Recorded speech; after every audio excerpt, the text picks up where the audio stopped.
September 52nd BC. The hills of Burgundy, France. Vercingetorix, the 30-year-old chieftain who had united the fractious Gallic tribes into a confederation that threatened Rome's very existence, stood on the walls of Alesia and watched the impossible take shape below him. Julius Caesar, the Roman general who had spent 6 years conquering Gaul, was building not one but 2 walls around the hilltop fortress. The inner wall, 11 miles in circumference, encircled Alesia itself, trapping 80,000 Gallic warriors and thousands of civilians inside. The outer wall, 14 miles around, faced outward, designed to hold back the relief force that every scout reported was gathering, a massive army that would dwarf anything Rome had faced in living memory. What Vercingetorix was witnessing wasn't just military engineering, it was the birth of an empire. The siege of Alesia would determine whether Rome remained a regional power confined to the Mediterranean, or became the dominant force in Western Europe. It would decide whether Celtic culture remained independent or fell under Roman rule. And it would transform Julius Caesar from a talented general into a political force powerful enough to destroy the Republic itself. The mathematics were insane. Caesar had approximately 60,000 soldiers, many of them exhausted from years of continuous campaigning. Inside Alesia were 80,000 Gallic warriors under Vercingetorix. Marching toward Alesia from every corner of Gaul was a relief force estimated at 250,000 warriors, possibly more. Caesar would face 330,000 enemies with 60,000 men. The odds were 5.5 to 1 against him. Any rational commander would have withdrawn, preserved his army, and waited for reinforcements.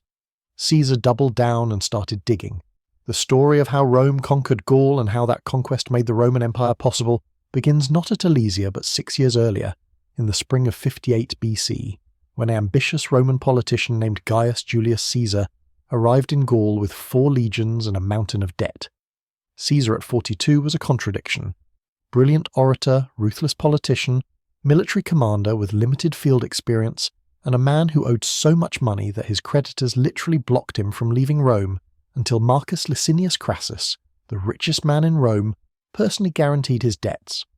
The governorship of Cisalpine Gaul, the region of northern Italy, and Transalpine Gaul, modern Provence in southern France, was supposed to be Caesar's path to solvency. The position came with 4 legions, approximately 20,000 men, and the authority to conduct military operations. What Caesar needed was a war, a profitable war that would provide plunder, glory, and the political capital to rival Pompey the Great, Rome's most celebrated general. The Helvetii, a Celtic tribe from modern Switzerland, provided the excuse. In spring 58 BC, approximately 368,000 Helvetii began migrating westward through Roman-controlled territory. They claimed they were fleeing Germanic pressure from the east. Caesar claimed they threatened Roman security. The truth probably lay somewhere between. What mattered was that Caesar had his war. The campaign against the Helvetii established the pattern that would define Caesar's approach to Gallic warfare: speed, engineering, and calculated risk. When the Helvetii attempted to cross the Saône River, Caesar force-marched his legions 90 miles in 3 days, an unprecedented pace for Roman infantry. He caught the Helvetii with a quarter of their force still on the east bank and slaughtered them. The survivors fled north. Caesar pursued. At Bibracte, modern Montbeuvray, Caesar faced the entire Helvetii host, 200,000 warriors by his own account, though modern historians suggest 100,000 is more realistic. The battle demonstrated both Caesar's tactical skill and the fundamental advantage Roman discipline provided against Celtic warfare. The Helvetii fought in traditional Celtic fashion, massed formations of warriors relying on individual courage and the psychological impact of their charge. Against less organised opponents, this approach could be devastating. Against Roman legions, it was suicide. The legionaries formed their standard triple-line formation. The first 2 ranks threw their pila, the Roman javelins designed to penetrate shields and bend on impact, rendering the shields useless. Then they drew their gladi, the short stabbing swords, and became a killing machine. Each legionary occupied approximately 3 feet of frontage. His shield protected himself and overlapped with his neighbours. His sword, never swung but thrust forward in short, economical movements, found gaps in enemy defences. The discipline was everything. Individual Gallic warriors might be stronger, braver, more skilled with weapons, but Roman soldiers fought as a unit. The Helvetii lost 130,000 people at Bibracte, including warriors, women, children, and elderly. The survivors, approximately 110,000, were force-marched back to Switzerland and ordered to rebuild their settlements as a buffer against Germanic tribes. Caesar had his first victory. More importantly, he had established his reputation for speed and ruthlessness. The Gallic tribes noticed. That same year, Caesar received a delegation from Gallic tribes requesting Roman assistance against Ariovistus, a Germanic king who had crossed the Rhine with 120,000 warriors and was demanding tribute and land from Gallic territories. The request was perfect for Caesar's purposes. He could position himself as the defender of Gaul while expanding Roman influence. The campaign against Ariovistus revealed Caesar's political genius. He demanded a meeting with the German king, knowing Ariovistus would refuse direct negotiations. When Ariovistus predictably rejected Caesar's ultimatums, Caesar had his justification for war. The propaganda was important because Caesar understood something fundamental about Roman politics. Military success wasn't enough. You needed a narrative. The Germanic threat narrative would serve Caesar well. The battle against Ariovistus near modern Mulhouse demonstrated another element of Caesar's approach: inspiration through personal leadership. When his legions hesitated to engage the fearsome Germanic warriors, Caesar personally mounted his horse and rode to the front line. The message was clear. If the commander wouldn't retreat, neither would the soldiers. The Germans were routed. Ariovistus fled back across the Rhine. In a single campaign season, Caesar had defeated the Helvetii and the Germans, secured Gaul's eastern frontier, and established himself as the dominant military force in the region. The Gallic tribes, impressed and terrified, sent delegations offering alliance. Caesar accepted. He had no intention of leaving. The winter of 58 to 57 BC revealed Caesar's strategic vision. While most Roman generals withdrew to comfortable winter quarters in Roman territory, Caesar kept his legions in Gaul. He established fortified camps among the tribes, built roads, and systematically gathered intelligence on Gallic politics, resources, and military capabilities. What Caesar discovered was that Gaul wasn't a nation, but a complex patchwork of tribes, confederacies, feuds, and alliances. The Aedui were rivals of the Sequani. The Arverni remembered their lost empire. The Belgae in the north considered themselves distinct from the southern tribes. Every tribe had internal factions, nobles competing for power, old grudges waiting to be exploited. Caesar recognized that Gaul could be conquered not through overwhelming force, but through divide and conquer politics backed by military dominance. The Belgic campaign of 57 BC tested this approach. The northern tribes, alarmed by Roman expansion, formed a confederation reportedly numbering 300,000 warriors. Modern estimates suggest 100,000 is more realistic, but even that number dwarfed Caesar's 8 legions. He had recruited 4 more over the winter. Caesar's response demonstrated his engineering capabilities. When the Belgae attempted to cross the Ain River to attack his camp, Caesar had his legions dig a trench, 15 feet deep and 15 feet wide along the riverbank. Behind the trench, they built an earthwork rampart topped with a palisade. Towers were constructed every 80 feet. The entire fortification, nearly 2 miles long, was completed in less than a week. The Belgae couldn't cross. Their confederation, held together by the promise of quick victory and plunder, disintegrated. Individual tribes sued for peace. Caesar accepted their surrender, then systematically hunted down those who didn't surrender. The Nervi, considered the fiercest of the Belgic tribes, ambushed Caesar's army while it was making camp near the Sambre River. The attack nearly succeeded. Caesar's forward legions were scattered, the camp unfortified, and for a brief moment it appeared the Nervi would achieve what no other tribe had managed: the destruction of Caesar's army. What saved the Romans was Caesar himself. According to his own account, he grabbed a shield from a retreating soldier, pushed his way to the front line, called individual centurions by name, and rallied the legions. The personal intervention of the commanding general turned potential rout into stubborn resistance. When Caesar's cavalry and reserves arrived, the Nervi were trapped against the river. The tribe was nearly annihilated. Of 60,000 Nervi warriors, only 500 survived. By the end of 57 BC, Caesar controlled most of Gaul. The Senate in Rome, delighted by the victories and the enormous quantities of plunder flowing back to Italy, voted Caesar a 15-day Thanksgiving, the longest in Roman history. Caesar's political position was secure, his military reputation rivaled Pompey's, his army was veteran, loyal, and expanding, but Gaul wasn't pacified, it was occupied. The difference would become clear in the years ahead. The campaigns of 56 and 55 BC were consolidation operations. Caesar crushed the Veneti, a maritime tribe in Brittany, whose fleet threatened Roman control of the Atlantic coast. He massacred the Usipetes and Tencteri, Germanic tribes who crossed the Rhine, killing or enslaving 430,000 people by his own account. He bridged the Rhine in 10 days, an engineering marvel that terrified the Germanic tribes. He invaded Britain twice, achieving little militarily but enormous propaganda value in Rome. Caesar was taking Roman arms to places no Roman general had ever reached. But beneath the surface, Gallic resentment was building. The tribes had been conquered, not convinced. Roman taxation was oppressive. Roman merchants exploited trade monopolies. Roman governors showed contempt for Gallic customs and nobility. Individual tribes had been defeated, but the idea of resistance remained alive. In 53 BC, that resistance found a leader. Vercingetorix was an unlikely rebel. Born around 82 BC to Celtillus, a nobleman of the Arverni tribe who had been executed by his own people for attempting to make himself king, Vercingetorix grew up understanding both Roman power and Gallic pride. He was educated, possibly in Rome itself. He understood Latin, Roman military tactics, and Roman politics. He recognized that defeating Rome required not individual tribal courage but unified strategy. In winter 53 to 52 BC, Vercingetorix began organizing what no Gallic leader had achieved before, a true pan-Gallic confederation. He appealed not to tribal loyalties but to Gallic identity. The Romans, he argued, would never leave. They would extract tribute, interfere in tribal politics, and gradually absorb Gallic culture into their empire. Resistance now, while the tribe still had strength, was the only path to freedom. The message resonated. Tribes that had submitted to Rome, that had provided hostages and tribute, that had watched their neighbours destroyed, began sending representatives to secret meetings.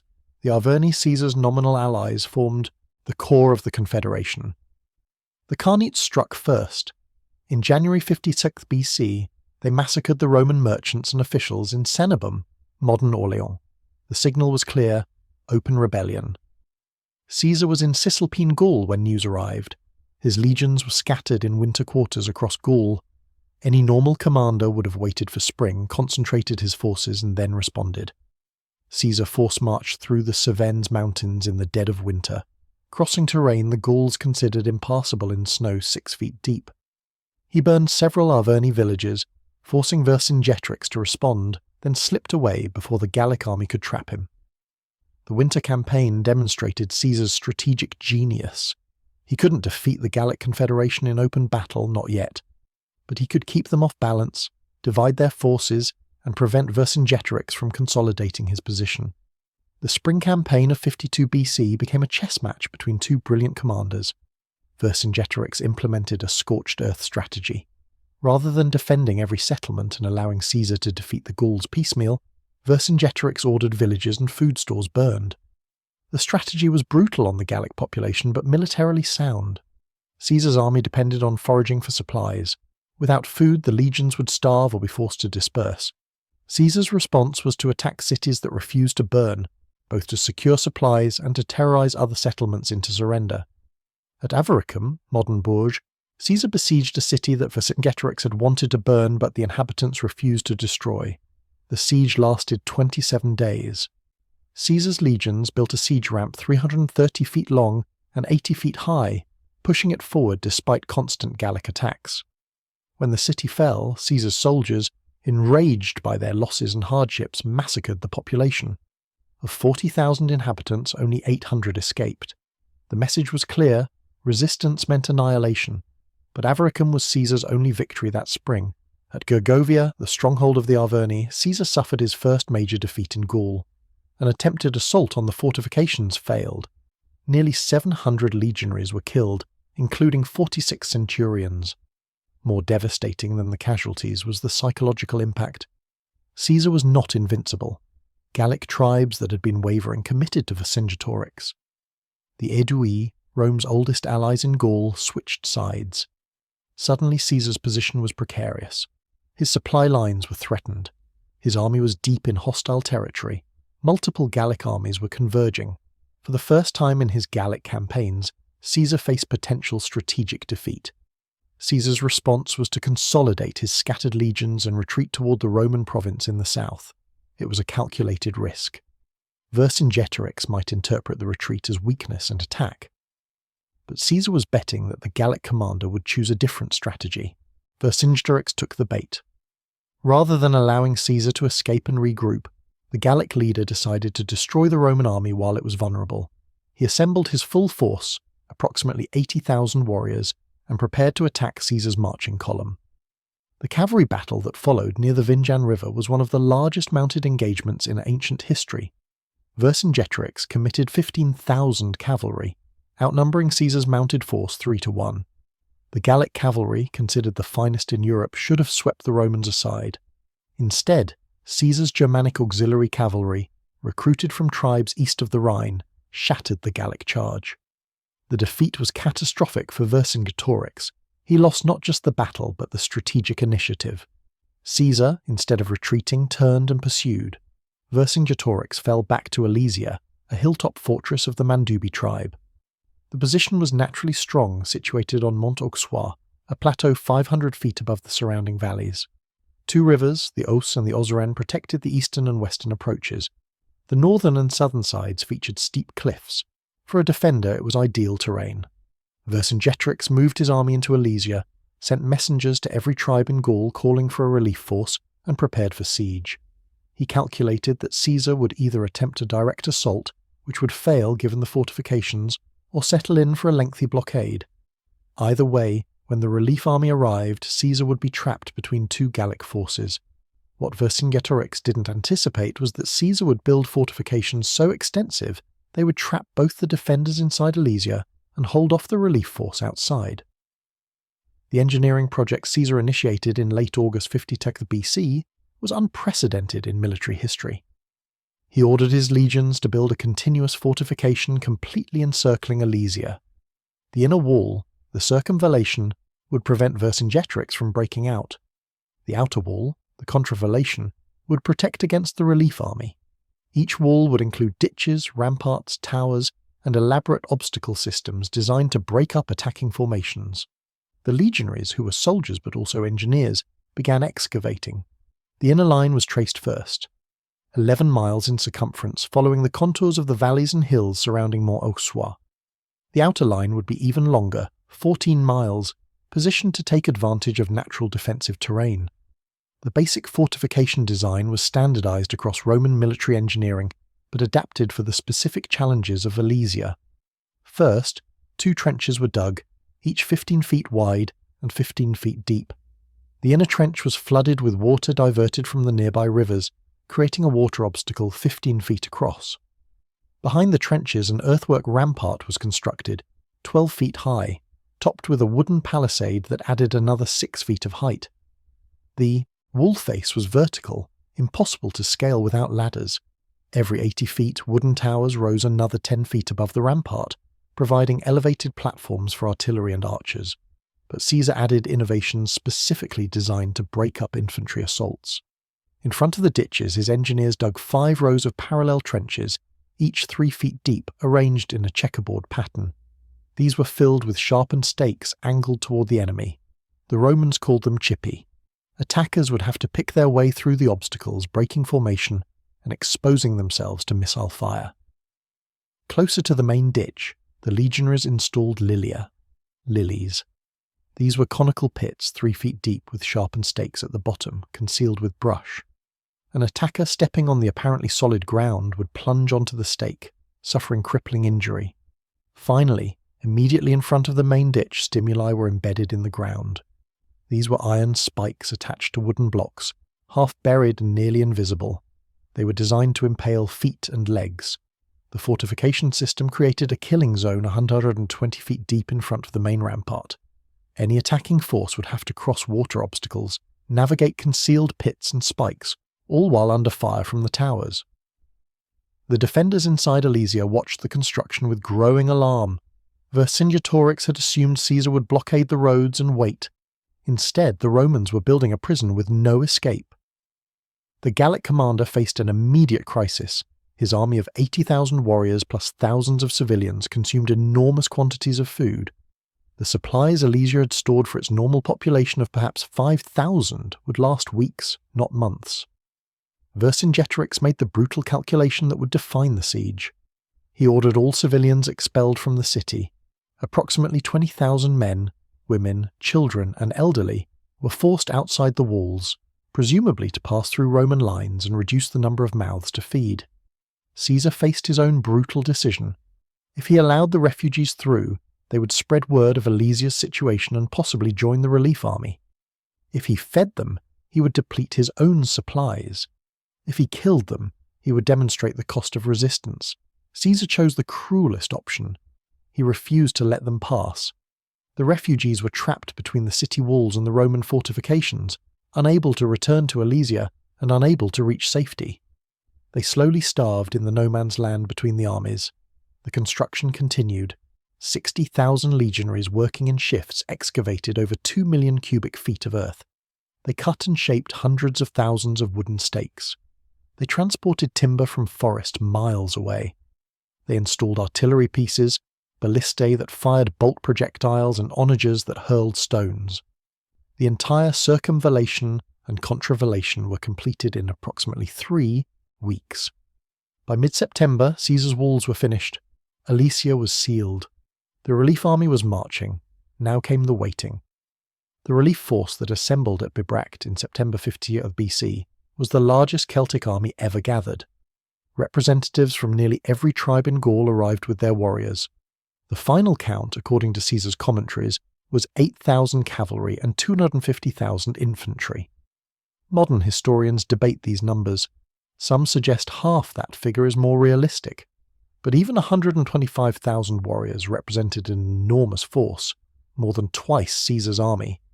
The relief force was commanded by a council of tribal leaders, never an ideal arrangement for military coordination.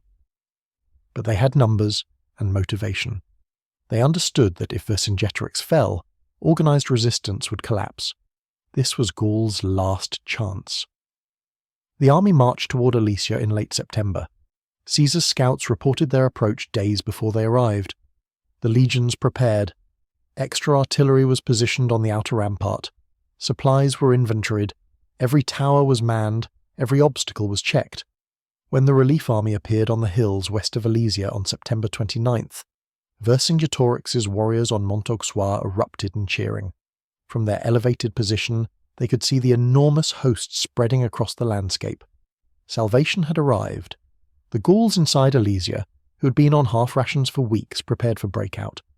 The relief force made camp and prepared for assault. Caesar's legions stood on their ramparts and watched a sea of enemies gathering on both sides. The first attack came the next morning. The relief army sent its full force against the western section of the outer rampart, the area with the most gentle approaches. 50,000 warriors advanced in waves, carrying fascinas, bundles of sticks to fill the ditches, and ladders to scale the ramparts. Simultaneously, Vercingetorix led a breakout attempt from inside, attacking the inner rampart on the eastern side. Caesar's army was fighting on 2 fronts. The obstacles did their work. The advancing Gauls struggled through the Sippi, losing formation. Men stepped on concealed lilia and fell screaming. The stimuli crippled dozens more. But sheer numbers pushed forward. The Gauls filled sections of the flooded ditch with fascines and reached the main rampart. Roman artillery fired into the packed masses. Ballistae bolts, 3 feet long with iron heads, punched through multiple warriors. Onager stones crushed skulls and shattered limbs. Legionaries on the rampart threw pila into the attackers below, then stabbed down with their gladi at anyone attempting to climb. The fighting was desperate and confused. Individual sections of ramparts saw hand-to-hand combat as Gauls successfully scaled the walls. But Roman reserves, positioned behind the lines, counterattacked immediately. The tower platforms gave Roman commanders clear views of the battle, allowing them to direct reinforcements to threatened points. After 6 hours of continuous assault, the Gauls withdrew. They had suffered thousands of casualties but gained nothing. The fortifications held. Inside Alesia, Vercingetorix's breakout attempt had also failed. His warriors reached the inner rampart but couldn't break through before Caesar shifted reserves to contain them. That night, both sides counted their losses and planned. The relief commanders recognized that direct assault on prepared fortifications was suicidal. They needed a different approach. Gallic scouts spent the next day examining Caesar's lines, looking for weaknesses. They found one on the northern sector where the terrain was particularly difficult. The rampart there couldn't maintain the standard design because of steep ravines. The fortifications were present but thinner, the ditches shallower, the obstacles less dense. The relief army decided to attempt a night assault on this weak point, hoping to achieve surprise and breakthrough before Roman reserves could respond. They selected 60,000 of their best warriors, provided them with equipment for scaling ramparts, and moved them into position after dark on October the 1st.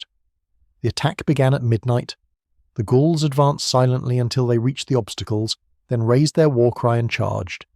The noise was intended to signal Vercingetorix to launch his simultaneous breakout.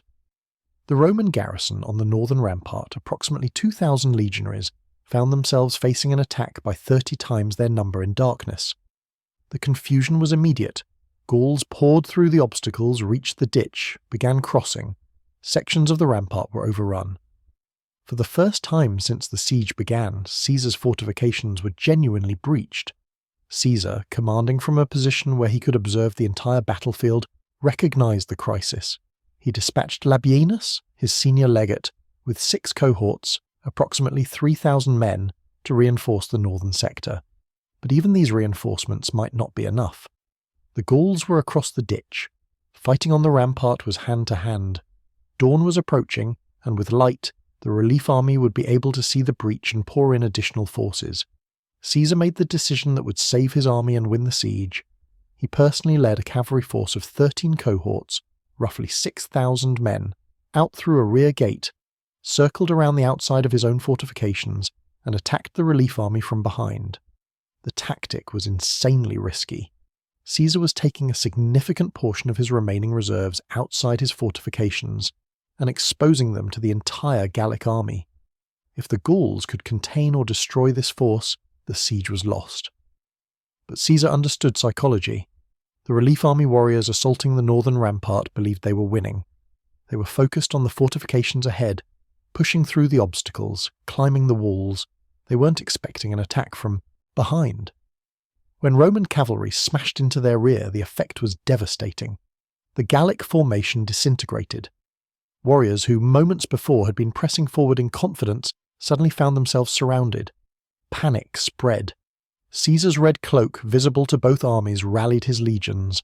The soldiers on the rampart, who had been on the edge of being overwhelmed, saw their commander leading a counterattack and fought with renewed energy. The Gauls on the rampart were pushed back. The breach was sealed. By mid-morning, the relief army was in full retreat. They had lost at least 20,000 warriors in the night assault. Their best troops, their selected champions, had been defeated despite achieving surprise and nearly breaking through. Vercingetorix, watching from Alesia, knew the battle was over. Without the relief force, Alesia would fall. The relief army departed that afternoon, abandoning the siege. Tribes began to disperse, returning to their territories. The Pan-Gallic Confederation dissolved as quickly as it had formed. Inside Alesia, Vercingetorix faced reality. His warriors were starving. The civilians trapped outside the walls had died weeks ago. No more relief was coming. Caesar would not negotiate. On October 3rd, 52 BC, Vercingetorix assembled his tribal council and proposed surrender. Some argued for fighting to the death. But Vercingetorix recognized that such a gesture would be meaningless. The warriors could die, but it wouldn't change Gaul's situation. Perhaps surrender would save something. The next morning, the gates of Alesia opened. Vercingetorix rode out alone, dressed in his finest armour, mounted on his best horse. He approached Caesar's command position, dismounted, removed his weapons, and knelt. The symbolism was clear. Gaul had fallen. Caesar accepted the surrender without ceremony. Vercingetorix was placed in chains, destined for transport to Rome, where he would spend 6 years in prison before being ritually strangled during Caesar's triumph in 46 BC. The 80,000 Gallic warriors were enslaved and distributed among Caesar's legions, 1 prisoner per soldier as a bonus. The tribes that had participated in the rebellion were assessed enormous fines. Those that had remained loyal received portions of the enslaved population. The mathematics of Alesia were staggering. Caesar's army of 60,000 had defeated a combined force of 330,000, suffering approximately 8,000 casualties, while inflicting at least 80,000 Gallic deaths and capturing 80,000 more. The strategic implications were even more profound. The siege of Alesia broke Gallic resistance permanently. There would be minor rebellions in subsequent years, but organised opposition ended. Caesar would spend the next year systematically crushing remaining resistance, executing tribal leaders, and establishing Roman administration. By 50 BC, Gaul was a Roman province, but the conquest's most significant impact was on Caesar himself. The victory at Alesia made him the most powerful man in Rome. His 8 legions, seasoned by 6 years of continuous combat, were personally loyal to him, not to the Senate. He had conquered territory 3 times the size of Italy. The plunder from Gallic campaigns, gold, silver, slaves, had made him wealthy enough to buy political support. When the Senate, terrified of his power, demanded he disband his army and return to Rome as a private citizen in 49 BC, Caesar instead crossed the Rubicon River with his legions and sparked the civil war that would destroy the Republic. The Roman Empire, the political entity that would dominate Europe for 5 centuries, was built on the foundations Caesar established in Gaul. Alesia was where that empire was truly born. The military lessons of Alesia resonated for centuries. The siege demonstrated that engineering and discipline could overcome numerical superiority. The fortifications Caesar built became the model for Roman siege works throughout the imperial period. The concept of circumvallation and contravallation was used in sieges from Masada to the fall of Jerusalem. But perhaps the most important lesson was about logistics and supply. Caesar won at Alesia not through tactical brilliance in battle, though he demonstrated plenty of that, but through understanding that sieges were logistical competitions. He could maintain his army's supplies through his fortified corridor to Roman territory while slowly starving Alesia. The Gauls, despite enormous numbers, couldn't break the siege quickly enough to matter. The archaeological evidence of Alesia's siege is remarkable. Excavations begun in the 19th century and continuing today have uncovered sections of Caesar's fortifications. The ditches are still visible. Metal detector surveys have revealed thousands of artifacts including Roman pillar heads, Gallic weapons, sling bullets, and artillery bolt points. The density of finds corresponds to Caesar's descriptions of the battle, with concentrations of weapons on the northern sector, where the heaviest fighting occurred. One particularly striking find was a collection of iron spikes, the stimuli, still in their original positions. The engineering precision of these battlefield obstacles, manufactured by the thousands and installed in carefully calculated patterns, demonstrates the sophistication of Roman military logistics. Each spike was hand-forged by legionary smiths in field forges, then transported and installed according to standardized plans. The scale of production required to equip 25 miles of fortifications was staggering. In 2009, a French archaeological team discovered what they believe is Vercingetorix's coin mint inside Alesia. The find included coin dies, metal working tools, and hundreds of silver and gold coins. The evidence suggests Vercingetorix was minting currency during the siege, attempting to maintain economic activity and morale inside the trapped city. The coins bore images designed to inspire resistance: warriors on horseback, victory wreaths, and symbols of Gallic independence. The human cost of Alesia is harder to quantify. Modern historians estimate that approximately 250,000 Gauls died in the campaigns of 52 BC, either in battle from starvation during sieges or in the massacres that followed failed resistance. The enslavement of another 200,000 fundamentally altered Gallic demography. Entire tribal territories were depopulated. When Roman colonists arrived in subsequent decades, they found abandoned settlements and empty lands. Yet Gaul's Romanization would ultimately benefit the province. Within a century, Gallic cities were among the empire's most prosperous. Roman roads connected trade networks. Roman law provided stability. Gallic nobles became Roman senators. The descendants of warriors who fought at Alesia became Roman generals. The cultural synthesis of Gallic and Roman traditions created the foundation for medieval France. But in October 52 BC, As the survivors of Alesia marched into slavery and Vercingetorix began his journey to a Roman dungeon, none of that future was visible. What was visible was the complete triumph of Roman military power. Caesar's legions had faced impossible odds and prevailed through engineering, discipline, and the will of their commander. The thunder of Gallic war horns that had echoed across Europe for centuries fell silent. The eagle standards of Rome now flew over lands from the Mediterranean to the English Channel. One hilltop fortress in Burgundy had determined the fate of Western Europe for the next 500 years. Julius Caesar would never command an army in Gaul again. The following year he returned to Italy, and 4 years later he crossed the Rubicon to seize power in Rome. But the foundation of his power, the veteran legions that would defeat Pompey and establish Caesar as dictator, had been forged in the campaigns of Gaul. Alesia was where Caesar transformed from talented politician and general into something more dangerous, a man with an army so loyal and so effective that it could overthrow the state itself. The Republic would die because Caesar had learned at Alesia that Roman institutions meant nothing compared to the loyalty of legions. In the final analysis, the siege of Alesia represents a hinge point in Western history. If Vercingetorix had won, if the relief army had broken through Caesar's fortifications, if Caesar's legions had been destroyed, the course of European civilization would have fundamentally changed. Gaul might have remained Celtic, developing its own political structures. Rome might have remained confined to the Mediterranean, never becoming a continental empire. Caesar might have remained just another ambitious Roman politician rather than the man who destroyed the Republic. Instead, those 40 days in autumn 52 BC determined that Europe would be Roman, that Caesar would become emperor in all but name, and that the political and cultural foundations of Western civilization would be built. On Roman law, Roman roads, and Roman military power, 8 legions behind 2 walls had defeated the fury of a nation in arms. That victory echoed through centuries. Today, the battlefield of Alesia is a quiet agricultural landscape. Montausoir rises above neat French villages. Tourists visit the archaeological sites and museum. The fortifications are grass-covered earthworks. Nothing remains to suggest the scale of violence that occurred here.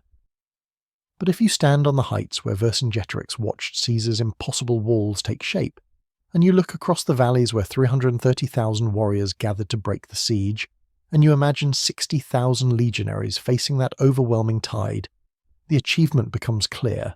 This wasn't just a battle, it was the birth of empire. And the thunder that echoed from these hills in 52 BC was the sound of the ancient world ending and the classical world beginning. The classical historians who documented Alesia's aftermath reveal details Caesar carefully omitted from his own commentaries. Plutarch, writing 150 years later with access to sources now lost, described the scene when Caesar's soldiers distributed the enslaved Gauls. Each legionary received 1 prisoner as personal property, a bonus worth approximately 1 year's salary. The soldiers could keep their prisoners as personal servants, sell them to slave traders following the army, or ransom them back to their tribes for additional profit. The market was immediately flooded. Slave prices across the Mediterranean collapsed. A healthy Gallic warrior, who might have sold for 500 denarii before the campaign now went for 50. The economic impact rippled through the Roman world. The Italian agricultural system, already heavily dependent on slave labour, absorbed thousands of Gallic prisoners. These slaves, many of them skilled craftsmen, farmers and warriors, were set to work on latifundia, the massive estates owned by Roman aristocrats. The irony was brutal. Men who had fought for Gallic independence were now producing grain and wine that funded Roman military expansion. Caesar's treatment of different tribes revealed his political sophistication. The Aedui, despite their late rebellion, were forgiven relatively quickly. Caesar recognized their strategic importance and didn't want to create a permanent enemy on Gaul's eastern border. The fines were substantial, but not crippling. Aedui nobles who had remained loyal, or who claimed they had been coerced into rebellion, were rewarded with expanded territories and Roman citizenship. The Arverni faced harsher treatment. As Vercingetorix's tribe, they bore collective responsibility for the rebellion. Their lands were confiscated and redistributed. Their nobles were executed or exiled. The tribe that had once dominated central Gaul was reduced to client status, forbidden to bear arms and required to provide annual tribute. Within a generation, the Arverni had been so thoroughly broken that they became Rome's most reliable auxiliaries in Gaul providing troops for subsequent campaigns in Britain and Germany. The Carnutes, who had struck the first blow by massacring Roman merchants, were made an example. Caesar ordered the execution of every male who had participated in the massacre. Since determining individual guilt was impossible, the Romans simply killed every warrior in Cenabum. The city was burned, the survivors were enslaved. The tribal territory was declared ager publicus, public land, and opened for Roman colonization. The message was clear. Rebellion against Rome didn't just bring defeat, it brought annihilation. But the most significant political consequence of Alesia was what happened in Rome itself. The Senate, which had grown increasingly alarmed by Caesar's power, now faced an impossible situation. Caesar commanded 8 veteran legions who had just achieved the most spectacular military victory in Roman history. These soldiers were personally loyal to Caesar, not to the Republic. They had enriched themselves through 6 years of plunder. They expected their commander to reward them with land grants and bonuses. Any attempt to strip Caesar of his command would trigger mutiny. Cato the Younger, Caesar's most implacable enemy in the Senate, recognized the danger immediately. In a speech preserved by Plutarch, Cato argued that Caesar should be handed over to the Gauls for violating the terms of his provincial command. The proposal was absurd and everyone knew it, but Cato understood that Caesar had become more powerful than the institutions of the Republic. The victory at Alesia hadn't just conquered Gaul, it had made Caesar unconquerable. Marcus Tullius Cicero, the greatest orator of his age and a shrewd political analyst, wrote to his friend Atticus in November 57 BC with remarkable prescience. He said Caesar's Gallic triumph had created a monster that would devour the Republic. The soldiers worship him as a god. The people celebrate him as a conquering hero. The Senate fears him but cannot act against him. We have created the conditions for tyranny and called it glory. Cicero was right. The victory at Alesia set in motion the sequence of events that would destroy the Roman Republic. When Caesar's proconsular command in Gaul expired in 49 BC, the Senate, led by Pompey and Cato, demanded he return to Rome as a private citizen before standing for consul. The demand was legally justified but politically impossible. Caesar, as a private citizen, could be prosecuted for various alleged crimes during his consulship and Gallic campaigns. Without the protection of Imperium, his military authority, he would be destroyed by his enemies. Caesar's response was to march his legions into Italy, crossing the Rubicon River that marked the boundary between his province and Roman territory. The civil war that followed pitted Caesar's Gallic veterans against Pompey's legions. The outcome was never in doubt. Soldiers who had built the fortifications at Alesia in 3 weeks, who had held impossible lines against overwhelming odds, who had learned to trust their commander's judgment in the most desperate circumstances, were unstoppable. They defeated Pompey at Pharsalus in 48 BC, destroyed the Republican forces at Thapsus in 46 BC, and annihilated the last resistance at Munda in 45 BC. The legions that marched through Italy, Greece, Africa, and Spain, imposing Caesar's will on the Roman world, were the same legions that had conquered Gaul. The centurions who commanded cohorts at Pharsalus had been junior officers at Alesia. The soldiers who stormed Republican fortifications in Spain had learned siege warfare, building Caesar's walls in Gaul. Alesia had been their graduate education in warfare. The civil war was their practical application of those lessons. When Caesar became dictator perpetuo, dictator in perpetuity, in 44 BC, he effectively ended the Republic. The old constitutional system, which had governed Rome for nearly 500 years, was replaced by the personal rule of one man backed by a professional army. The senators who assassinated Caesar on the Ides of March believed they were saving the Republic. They were 2 decades too late. The Republic had died at Alesia when Caesar's legions proved that military force trumped constitutional authority. The empire that followed, though officially established by Augustus after another round of civil wars, was built on the model Caesar created in Gaul. Professional legions personally loyal to the emperor, provincial administration extracting resources to fund the military, systematic Romanization of conquered territories.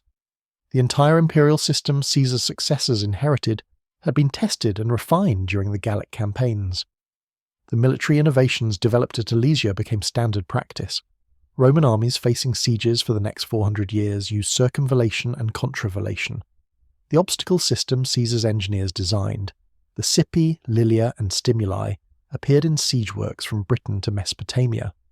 The combination of field fortifications and artillery that had defeated the Gallic relief army became the Roman response to any numerically superior enemy. The soldiers who served at Alesia and survived the subsequent civil wars received their rewards. Caesar settled thousands of veterans in colonies throughout Italy and the provinces. These veteran colonies became centres of Romanization, spreading Latin language and culture.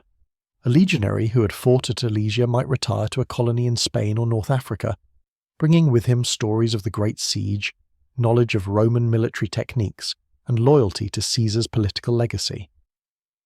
The Gallic auxiliaries who fought for Rome after Alesia played a crucial role in subsequent conquests. Gallic cavalry, once Caesar's enemies, became elite units in the Roman army. They served in Britain, on the Rhine frontier, in Dacia and Parthia. The warriors who had charged Caesar's fortifications now rode under Roman standards. Their descendants would become Roman citizens, their grandsons Roman senators, their great-grandsons Roman emperors. Antoninus Pius and Marcus Aurelius, two of Rome's greatest emperors, were descended from Gallic nobility. The cultural transformation of Gaul after Alesia was remarkably rapid. Within 2 generations, Gallic nobles were speaking Latin, wearing togas, building Roman-style villas, and competing for positions in Roman administration. Cities like Lugdunum, modern Lyon, became major urban centres. The road network Caesar's engineers built to supply his armies became the framework for economic integration. Gallic wine, grain, and manufactured goods flowed to Rome and beyond. This Romanization wasn't entirely imposed. Many Gauls recognized advantages in Roman citizenship. Roman law provided property protections. Roman markets offered economic opportunities. Roman infrastructure, roads, aqueducts, bathhouses improved quality of life. The memory of pre-conquest Gaul faded within a century. By the time Tacitus wrote about the Gallic provinces in the late 1st century AD, he noted that the Gauls competed enthusiastically to be more Roman than the Romans themselves. But the human cost of this transformation should not be minimized. Modern demographic studies suggest Gaul's population declined by at least 20% during Caesar's campaigns. Entire tribal territories were depopulated through death in battle, enslavement, famine during sieges, and the systematic massacres Caesar employed to terrorize resistance. Archaeological evidence from settlement sites shows occupation gaps in the mid-1st century BC, villages abandoned and not reoccupied for decades. The survivors carried psychological scars.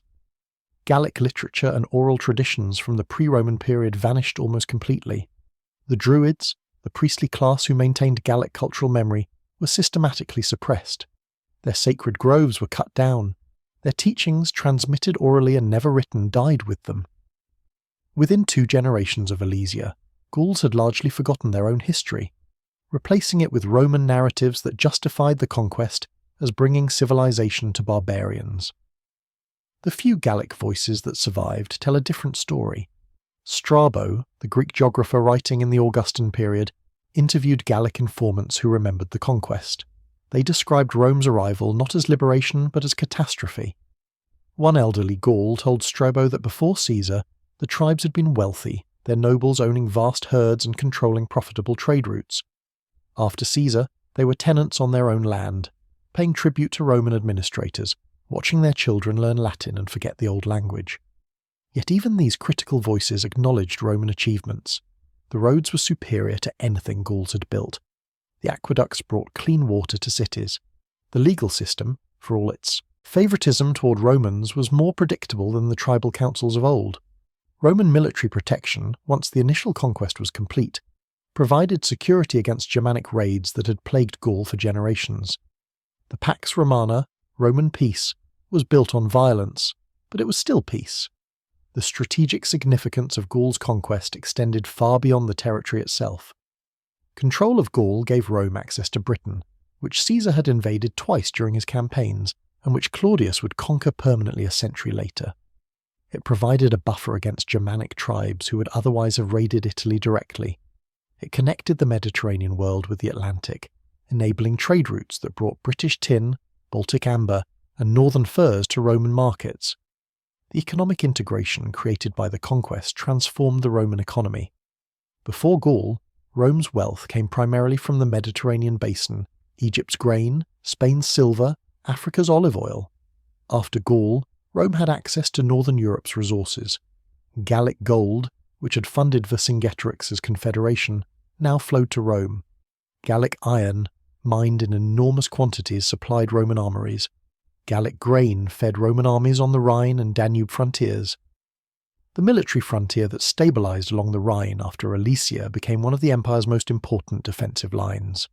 8 legions, approximately 40,000 soldiers plus auxiliaries, were permanently stationed along the river. These legions, descendants of the units that fought at Alesia, held back Germanic tribes for 4 centuries.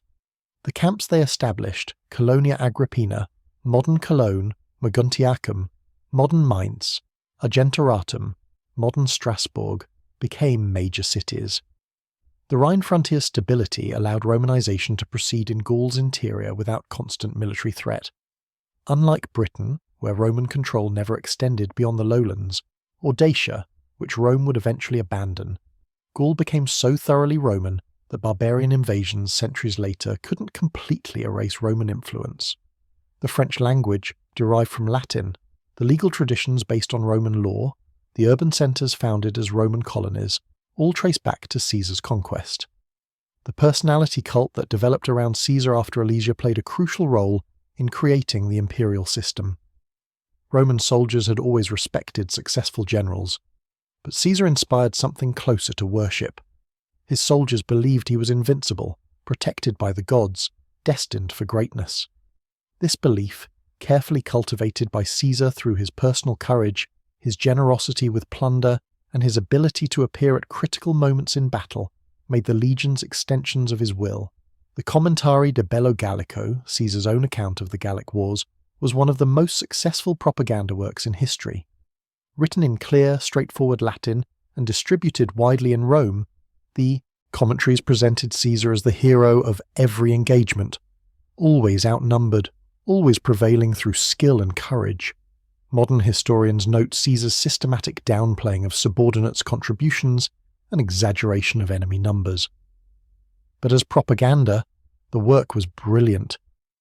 Romans reading Caesar's account believed they were witnessing the exploits of a military genius. The passage describing Alesia in the commentaries is remarkably brief given the battle's importance. Caesar devoted more space to minor skirmishes than to the siege that decided Gaul's fate. This brevity was intentional. Caesar wanted Alesia to appear as just another victory in a string of triumphs, not as the desperate gamble it actually was. He minimized the danger, understated the odds, and presented the outcome as inevitable. The Senate granted him the triumph, but Caesar wanted Romans to see the conquest as effortless, the natural result of Roman superiority. The triumph Caesar celebrated in 46 BC, delayed by the civil wars, was unprecedented in scale. The procession through Rome lasted 4 days. Wagons displayed the spoils of Gaul, gold and silver weighing thousands of pounds, captured weapons and armour, paintings depicting Caesar's victories. Gallic prisoners marched in chains, including Vercingetorix, who was ritually strangled after being paraded through the streets. The message was clear. This is what Rome does to those who resist. But even in triumph, Caesar faced resentment. Some Romans were disturbed by the scale of slaughter in Gaul. Cato's faction pointed out that Caesar had waged unprovoked wars against tribes that posed no threat to Rome. The enslavement of hundreds of thousands troubled those who remembered Rome's republican values. Caesar's response was to emphasize the glory and profit of conquest while minimizing the moral questions. Rome had always expanded. He had simply expanded more successfully than anyone before. The veterans of Alesia who marched in Caesar's triumph, wearing their decorations and carrying their battle standards, represented a new type of Roman soldier. Unlike the citizen militia of the early Republic, these were professionals who had spent a decade under arms. They thought of themselves as Caesar's men first and Romans second. Their loyalty was personal, not institutional. When Caesar needed soldiers to cross the Rubicon and invade Italy, these veterans followed without hesitation. The Republic's army had become a warlord's private force. The agricultural colonies established for these veterans changed Italy's social structure. Thousands of soldiers, many of them from poor families who had owned no land before enlisting, received farms confiscated from political enemies or purchased with Gallic plunder. These veteran farmers became the backbone of Caesar's political support. They owed everything to their commander. When the Senate opposed Caesar, the veterans knew their land grants depended on his political survival. They were willing to fight another war to protect their interests. The transformation of Roman military organization that began with Caesar's professionalization of the legions continued under Augustus and his successors. The army became a permanent institution with standardized pay, benefits, and retirement provisions. Soldiers served 20 or 25-year terms. Upon discharge, they received either land grants or cash bonuses. This professional military, loyal to whoever paid them, became the foundation of imperial power. Every emperor needed the army's support. Every succession crisis was ultimately decided by soldiers. The political model established by Caesar's relationship with his army repeated throughout Roman history. Successful generals with loyal legions became potential emperors. Vespasian, Trajan, Septimius Severus, Diocletian, Constantine, all seized power backed by their armies. The constitutional fiction that emperors ruled by Senate decree and popular consent masked the reality. Imperial power rested on military force. That reality was established at Alesia when Caesar's legions proved that with sufficient loyalty and skill, a general could defy any political authority. The barbarian tribes that would eventually overwhelm Rome centuries later learned from studying Roman military methods. Germanic warriors who served as auxiliaries in Roman legions absorbed Roman tactics, organization, and engineering. When they eventually invaded the empire, they used Roman techniques against Roman armies. The Goths who sacked Rome in 410 AD, the Vandals who conquered North Africa, the Franks who established kingdoms in Gaul, all employed military systems influenced by Roman practice. In a sense, Rome's conquest of Gaul created the template for Rome's own destruction. But that destruction was centuries away. In the decades after Alesia, Rome seemed invincible. The legions that had conquered Gaul went on to conquer Egypt, annex Raetia and Noricum, push the frontier to the Danube. The empire at its height controlled 2.3 million square miles, governed 70 million people, maintained 200,000 miles of roads, and enforced peace across the Mediterranean world and beyond. This achievement was built on the military supremacy established in Gaul. The cultural legacy of Alesia extended into unexpected areas.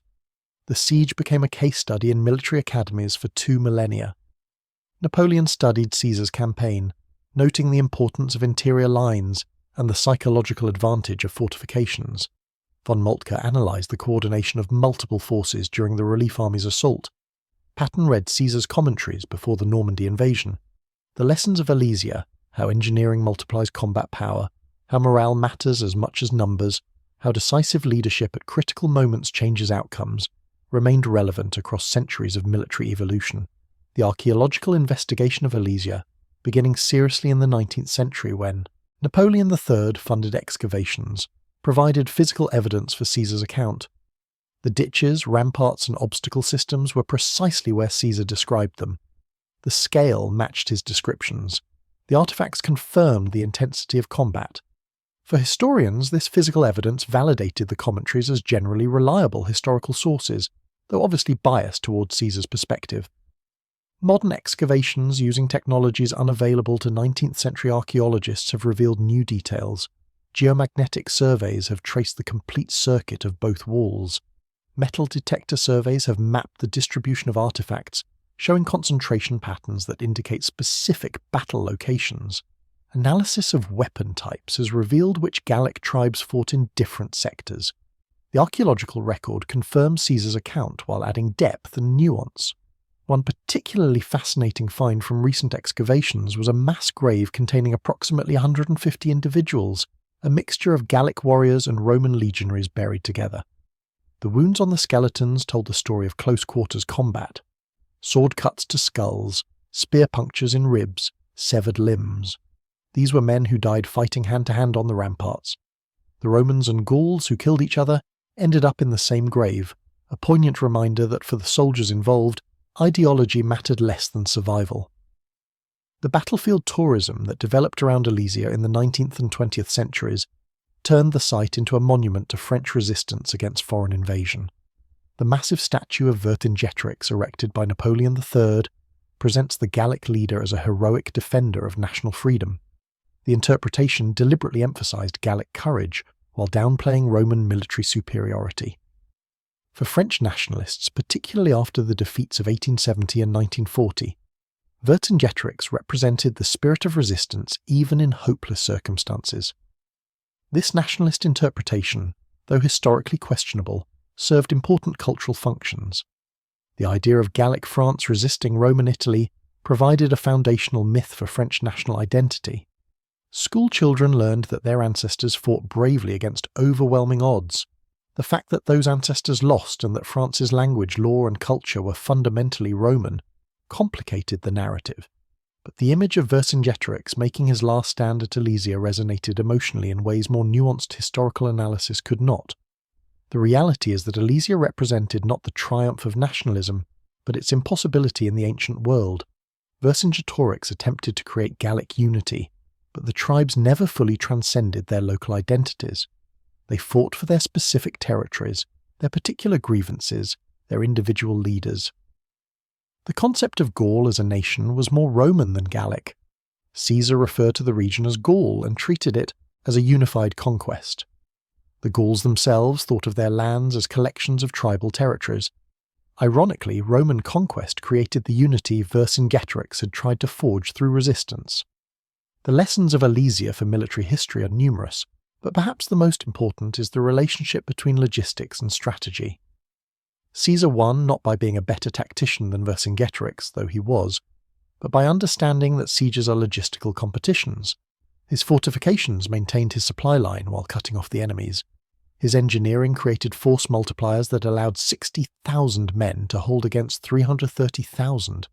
His operational planning ensured that when crisis came, he had reserves positioned to respond. These were logistical and organizational achievements, not tactical genius in the moment of battle. Modern militaries still study this principle. In World War II, Allied victory in Europe depended on logistical superiority, the ability to supply armies across the Atlantic and maintain them in combat. In contemporary conflicts, precision weapons and advanced technology matter less than the ability to sustain operations over time. The side that maintains supplies, reinforcements and morale, while degrading the enemy's capacity to do the same, eventually wins. Caesar understood this 2,000 years before modern logistics became a formal military discipline. The human dimension of Alesia, the experience of individual soldiers during the siege, is harder to recover from historical sources. Caesar's commentaries focus on command decisions and battle outcomes, but we can infer from other sources what life was like for legionaries during those weeks. They worked continuously, digging ditches, building ramparts, cutting timber, hauling stones for artillery. They stood watch on the walls in shifts, watching both for Vercingetorix's warriors inside Alesia and the relief army gathering outside. They ate campaign rations, hard bread and wine, supplemented by whatever foraging parties could find. They slept in their equipment, ready to respond to attacks at any hour. They watched civilians starve in no man's land and heard the sounds of desperate humans dying slowly. They knew that if the relief army broke through, they would likely all die. For the Gallic warriors inside Alesia, the experience was worse. They started on full rations, but within weeks were eating horses. As supplies dwindled, they faced impossible choices. Let the civilians die or share the last food with non-combatants. Vercingetorix's decision to expel civilians was militarily sound but morally devastating. The warriors watched their families driven outside the walls. They heard the cries of the starving trapped between the armies. They knew rescue was coming but didn't know if it would arrive before they became too weak to fight. The relief army warriors marched to Alesia believing they would save their brothers and achieve a great victory. They arrived to find fortifications beyond anything in Gallic experience. They attacked bravely, suffering enormous casualties, and achieved nothing. When they retreated, leaving Vercingetorix trapped, they carried home not just the wounded but the knowledge that Rome was invincible, that psychological defeat mattered as much as the physical casualties. Gallic warriors who had fought without fear now understood that courage wasn't enough against Roman organization. The aftermath of Alesia, the years immediately following the siege, saw Caesar complete his conquest methodically. He spent 51 BC hunting down remaining resistance. Uxellodunum, a fortress that continued to resist, was besieged and captured. Caesar ordered the hands of every warrior cut off, a brutal punishment designed to terrorize any future resistance. The message was clear: Heroic resistance would be punished with mutilation. Submission would be rewarded with integration into the Roman system. Most tribes chose submission. By 50 BC, Gaul was pacified and organized into provinces. Roman administrators arrived to assess taxes, register populations, and establish legal frameworks. Legions that had fought for 6 years in combat transitioned to occupation duties, building roads, establishing camps that would become cities, training auxiliary units from local populations. The war was over. The transformation of Gaul into a Roman province began. Caesar himself prepared for the political battle he knew was coming in Rome. His proconsular command was expiring. His enemies in the Senate, led by Cato and supported by Pompey, were preparing to prosecute him for alleged crimes during his campaigns. Caesar knew that returning to Rome without his army meant destruction, but keeping his army meant civil war. There was no middle path. Alesia had made Caesar too powerful to be absorbed back into the Republic's constitutional order. He would either rule Rome or be destroyed by it. Given that choice, Caesar chose to rule. The march to the Rubicon in January 49 BC brought Caesar's legions back to Italy. The die was cast, Caesar reportedly said, using the language of gambling to describe his existential gamble. But it wasn't really a gamble. Caesar had spent a decade creating an army that was loyal to him personally, trained to impossible standards, enriched by plunder, and convinced of his invincibility. When he asked them to march against Rome itself, they followed without hesitation. The legions that crossed the Rubicon were the same legions that had built the walls at Alesia, and they believed their commander could achieve anything. The civil war that followed was anticlimax. Pompey's legions, though numerous and well-trained, couldn't match the combat effectiveness of Caesar's Gallic veterans. At Pharsalus in 48 BC, Caesar's infantry broke Pompey's line in less than an hour. The Republican cause survived another 4 years through sheer determination, but the outcome was never in doubt. The soldiers who had conquered, Gaul now conquered Rome itself, not by plundering the city, but by systematically defeating every army that opposed Caesar. When Caesar was assassinated in 44 BC, stabbed to death by senators who thought they were saving the Republic, his death changed nothing fundamental. The army he had created, the system of professional legions loyal to their commander, the precedent of military power trumping constitutional authority, all survived him. His adopted heir Octavian, later Augustus, used those same legions to defeat Caesar's assassins, then defeated Mark Antony, then transformed himself into Rome's first emperor. The empire Augustus founded was the empire Caesar had made inevitable at Alesia. The transformation of Rome from republic to empire, one of history's most significant political changes, began on the hills surrounding a fortress in Gaul. When Caesar's legions held their fortifications against overwhelming odds, when Vercingetorix surrendered and Gaul fell, the Republic died even though it would take another decade for everyone to realize it. The professional army that had proven itself capable of conquering anything couldn't be controlled by civilian institutions. The general who commanded that army's loyalty was effectively sovereign. Elections, Senate debates, constitutional procedures all became theatrical performances masking the reality of military power. The historical irony is that Caesar probably saved Rome from external conquest by creating the conditions for internal tyranny. An unconquered Gaul would have remained a perpetual threat, its warriors raiding Italy, its territory providing bases for Rome's enemies. A weak Rome, divided by republican politics, might have fallen to Parthia in the east or Germanic tribes in the north. Caesar's conquests and the imperial system they enabled gave Rome the strength and organization to survive for centuries. But the price was the end of republican self-government, the beginning of imperial autocracy, and eventually the decline into the despotism and weakness that would allow barbarians to destroy the Western Empire. Standing on Mont Ossoir today, looking across the valleys where armies larger than most modern cities clashed, it's difficult to comprehend the scale of violence and suffering concentrated in this small area. Hundreds of thousands of men fought and died here. Civilians starved, trapped between walls. Entire tribes were enslaved. A culture was destroyed and replaced. A republic died, and an empire was born. All in 40 days of autumn 2,000 years ago. The soil of Alesia, turned over by archaeologists' careful excavation, still yields artifacts. Iron spear points, bronze coins, pottery fragments, the bones of soldiers. Each object is a connection to that ancient violence, a physical reminder that history's grand narratives about empires and republics were experienced by individuals who bled, starved, feared, and died.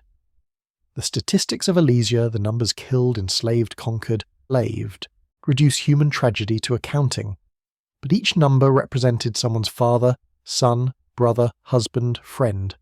Yet from that tragedy came transformation. The Gaul that emerged from Roman conquest was wealthier, more organised, more connected to a larger world. The empire that emerged from a republican collapse brought peace to the Mediterranean for centuries. The military innovations developed at Alesia advanced the art of war. The political lessons about power, loyalty, and legitimacy influenced thinking for millennia. History isn't simple morality play with clear heroes and villains. It's complexity, tragedy, achievement, and suffering intertwined. The battle that birthed an empire was also the siege that ended a culture, the victory that destroyed a republic, and the triumph that enslaved a nation. Caesar's achievement at Alesia was simultaneously Rome's greatest military success and the beginning of its political corruption. Vercingetorix's defeat was simultaneously Gallic tragedy and the foundation for Gallic integration into classical civilization. No simple judgment can encompass these contradictions. What remains inarguable is the historical significance. The 40 days of the Siege of Alesia determined the political structure of Western Europe for 500 years, influenced the development of military engineering for 2,000 years, and created the precedent for military strongmen dominating civilian governments that recurs throughout history. From that hilltop fortress in Burgundy, lines of causation extend through centuries, connecting ancient sieges to medieval kingdoms to modern nations. The thunder that echoed from these hills in 52 BC still resonates. We live in the world Alesia created.